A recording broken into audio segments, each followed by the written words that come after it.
Let's break down tariffs. Imagine you want a new TV from South Korea. The US government slaps a tax on it as soon as it arrives, making it pricier than the American-made TV next to it. Tariffs are an old-school move, a way to protect local businesses by making imports more expensive. It's like building a fence around the economy meant to keep jobs and money inside, but it also blocks out the stuff we want and need. In today's world, everything is connected. Your phone, your clothes, your groceries, they're all built from parts and materials that cross borders. A tariff on one product can ripple through the entire supply chain, raising prices and causing headaches everywhere. Politicians say tariffs protect jobs or punish unfair trade, but the reality is messier. Tariffs can disrupt global trade, raise prices, and often end up costing consumers and businesses more than anyone expects. It's a powerful tool, but if misused, it can backfire, hurting the very people it's supposed to help.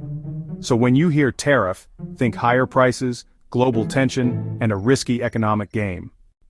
Who's pushing tariffs now? Former President Trump. He made tariffs a signature move, launching a trade war with China during his first term. Now he's promising even bigger tariffs, a 10% tax on all imports and up to 60% on Chinese goods. His advisors argue this will revive American manufacturing and punish countries like China for unfair practices. But most of the world, and many US officials, are worried. They remember the chaos retaliatory tariffs, disrupted supply chains, and economic uncertainty. For Trump, tough talk on trade is a campaign staple, especially in states hit hard by globalization. The message is simple: other countries are taking advantage of us and I'll stop it. But the economic reality is far more complicated. As the election heats up, tariffs are back in the spotlight, dividing those who want to build walls from those who want to build bridges. The stakes? America's role in the global economy, and the price we all pay at the store.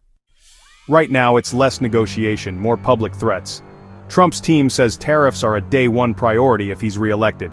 This creates panic for businesses and governments worldwide who are scrambling to prepare.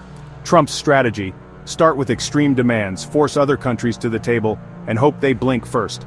The EU is already planning counter-tariffs. Think bourbon, motorcycles, blue jeans. China's likely to hit back at American farmers and tech. It's a dangerous cycle. One tariff leads to another, and suddenly you've got a trade war. There's no formal negotiation, just posturing and self-imposed deadlines. But the impact is real. Companies are pausing investments, supply chains are on edge, and uncertainty is spreading. Everyone's waiting to see if this is just campaign bluster or the start of a global economic shakeup.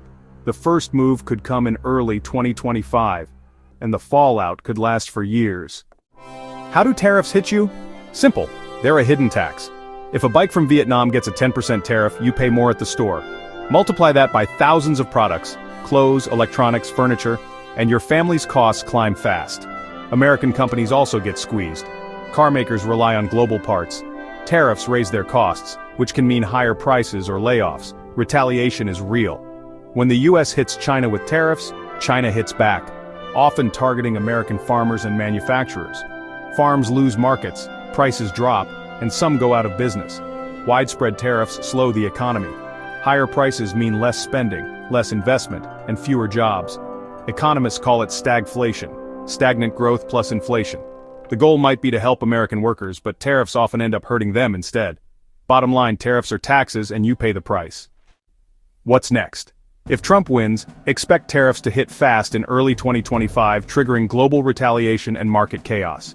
Everyday goods, wine, shoes, toys, electronics could see big price hikes. A 10% tariff is noticeable. 60% on Chinese goods could be devastating. Shopping at Walmart or Amazon might start to feel like a luxury. Businesses will scramble to find new suppliers, but that's costly and slow. Farmers will fight to keep export markets open. The stock market will swing wildly with every trade headline. This isn't just politics, it's about your grocery bill, your job, and the economy's health. The next few months will decide if we stick with global trade or turn inward. What happens could reshape America's place in the world and hit your wallet directly, so pay attention and maybe stock up on your favorite imports, just in case.